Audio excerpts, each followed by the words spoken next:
Okay, so let's make this filling. So while the potatoes are hot, always best to do mashing and things when the potatoes are hot. I'm going to start mashing this potato first. So let's get moving, shall we? They've been on. I brought them up to the boil and I allowed them then to simmer for about 25 minutes, roundabout. Just test them. When they're tender, take them out. So just give them that a mash. And then treat it like you would mashed potato. So I'm going to put a touch of salt in, not too much because there's salt in the cheese, but just a touch to season. Always season. That'll do. And I'm putting a little bit of white pepper in, like so. Give it another. Okay. We can always taste and season again if we need to. So, done that. Now, let me just go in the fridge, because this is live, coming at you. So when I was looking at the recipe, I noticed certain ingredients. So I'm going to put just a teaspoon of butter in there. Just a teaspoon, because we softened our onions with a teaspoon of butter as well. Okay, so give it another beat, and because it's hot, the butter melts. Okay.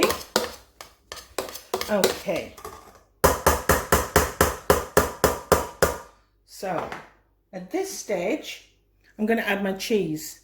Now I've mixed it because I looked at the recipe of the Greg's cheese and onion pasty, and I noticed it had a little bit of red cheese. Now obviously not probably a good grade of cheese, but hey ho. So I've got 200 grams of white mature cheese and 50 grams of Red Leicester. But you don't need to put in your favourite cheese. But I'm trying to replicate the cheese and onion pasty that you can buy from the bakery. And then what I'm going to do is I'm going to start mashing that through. And it'll be stiff at first, but it will start to soften. So I'm going to give that a mash through. I'm being very quick here, being very quick. And then I'm going to add 2 tablespoons of milk, because I noticed in the recipe there was some milk, and that makes sense to me. Well, it's spilling, but hey, that should do. About 2 tablespoons of milk, and that's a lot easier to work with. Keep mashing as you go. Keep mashing. Looking good, guys. Looking good. And also, I'm going to add 100 grams of Philadelphia, well, it's Philadelphia, but you can use any full fat soft cheese. Any full fat. Again, while it's warm, keep moving and give that a mix in. Like so. Ooh. Okay. And finally, now we have the ingredients, I'm going to add my softened onions. All the ingredients, weights, etc. will be listed below. And these have been softened. Now they're translucent. Don't let them brown whatsoever, because they give off a sweetness, and I don't like that sweetness. And neither do Greg's, because I noticed their onions are quite sharp. They're still quite sharp. And with a spoon, just mix that through. And we're nearly there. We're nearly there. We might need to season, but not just yet, because we're going to add some English mustard. I've got some Coleman's here, and I'm going to put in 2 teaspoons. Just 2. Just 2 for this recipe. And there is mustard in the Greggs pasty, would you believe? Because I checked. Anyway, and give that a mix, okay? And what you've got to do now is you've got to allow that cheese and potato mixture to cool, okay? And I'm going to set this aside. Possibly I'll put the lid back on and get it back in the fridge. And I'll clear away, and when we come back, we'll start making the pasties. Back in a bit.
So once you've straightened off at least one edge, you can start marking out, and I've done kind of 10cm little markers there, okay?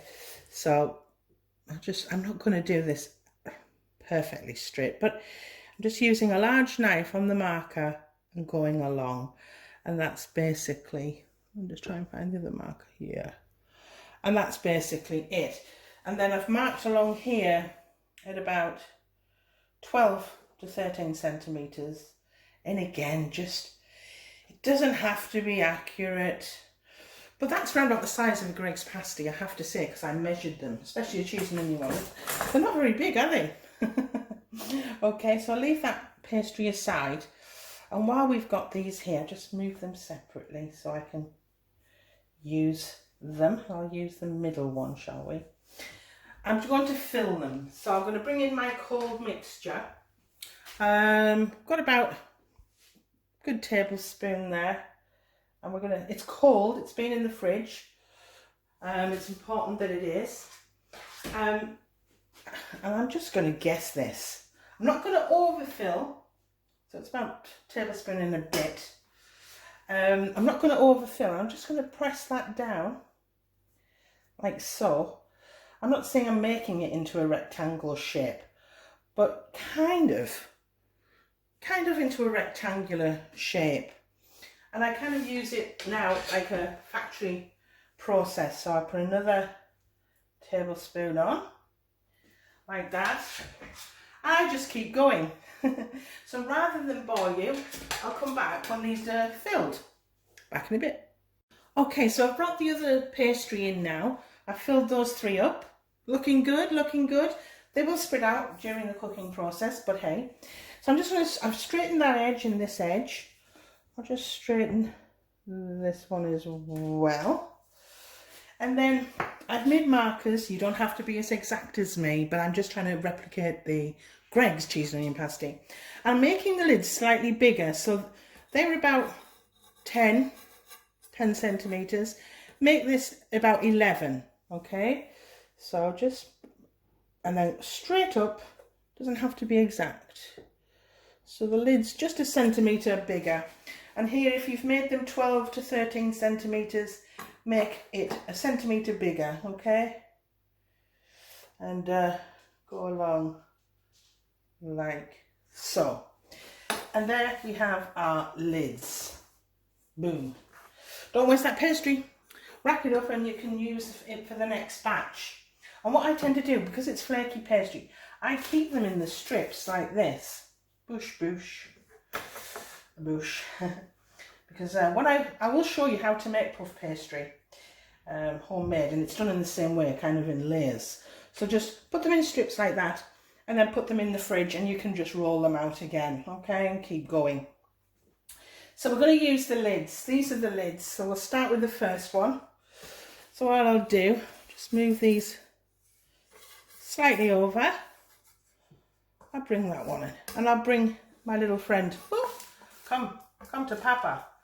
Come to Papa. So I'll bring him in like that. Hope that's picking up. Hope it's picking up. I'll push it up there just in case it's not.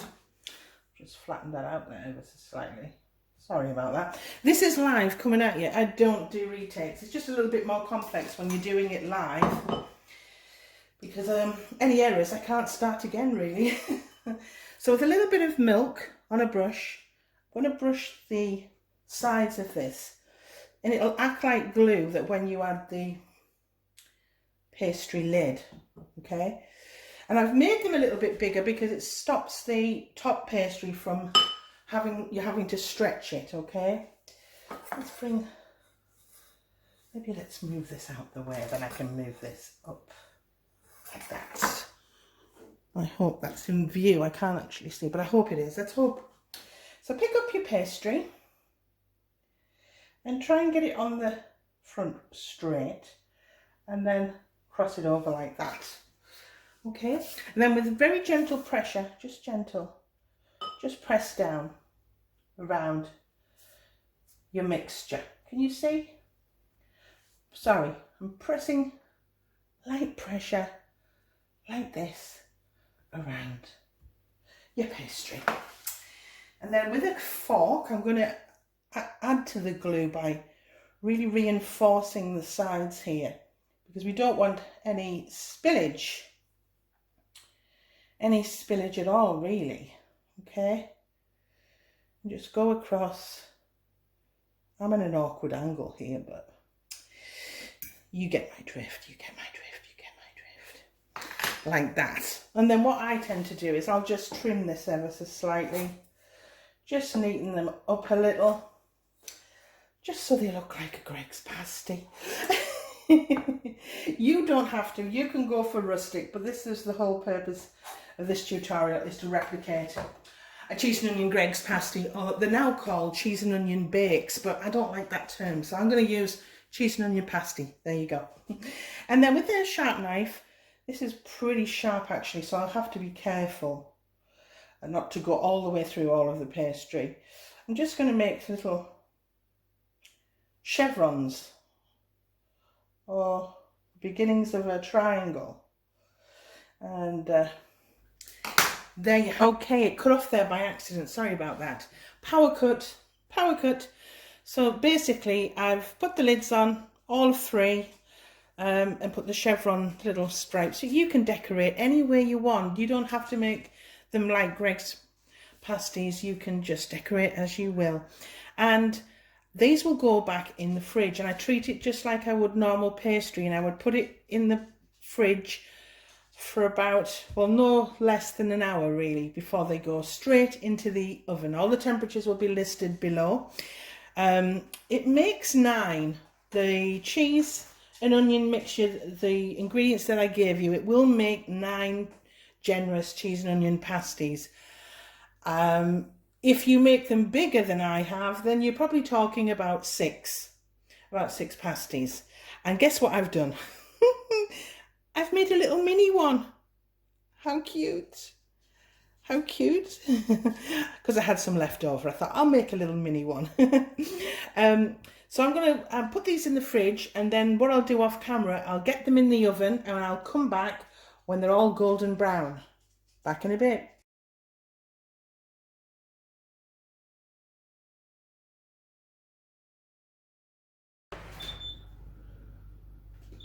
Okay, let's get these out of the oven. Oh.